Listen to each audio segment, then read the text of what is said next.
Hi, this is my podcast for digital marketing. Today I will be looking at Heineken's World Apart campaign, which was made in 2017. I will look into the target audience, the reasons why Heineken adopted the strategy and the theory behind it, the strengths and weaknesses of the campaign, before concluding with my overall view and making some recommendations. Okay, so Heineken was established in 1873 and it sells products in over 170 countries.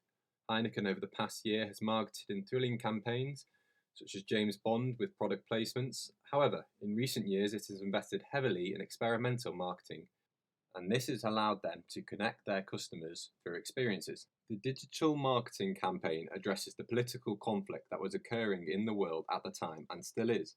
The campaign made by Heineken looks at individuals and says they shouldn't be divided over different views. It wants people to address and communicate their opinions with one another whilst having a Heineken beer. The campaign was released soon after Pepsi had been forced to issue an apology through their failed advert in the same month. They also tried to project a message of unity, peace and understanding. However, it wasn't received well. This resulted in Heineken getting an even more positive reaction from people tweeting Pepsi saying, "This is how it should be done." Heineken are able to gather information from their already set up current platforms, such as Facebook, where they have 20 million followers.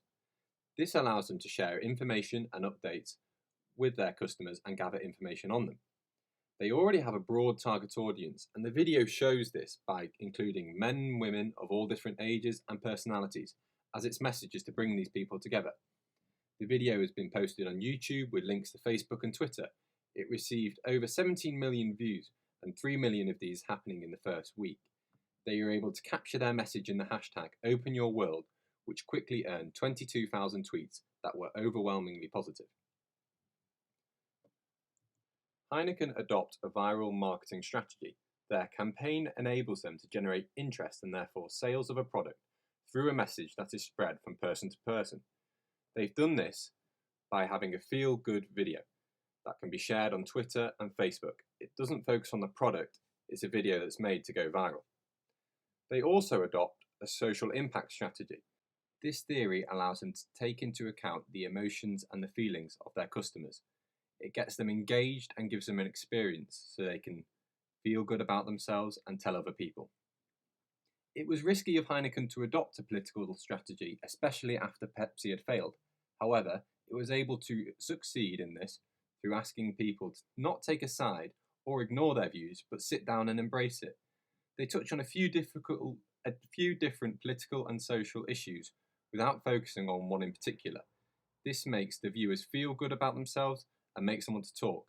This leads back to the viral marketing and the social impact theory as they're telling others about the advert.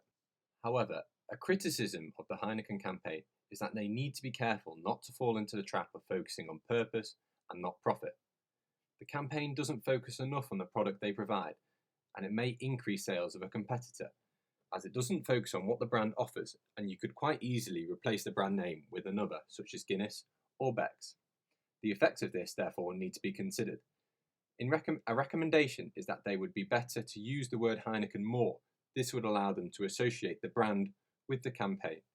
So when people think of the experience they could have, they will also think of the brand. Overall, I think the campaign is a brilliant example of digital marketing. It gives customers an experiences when they watch it. This is supported through the response of social media, and it got them nominations for several awards. Thank you for listening.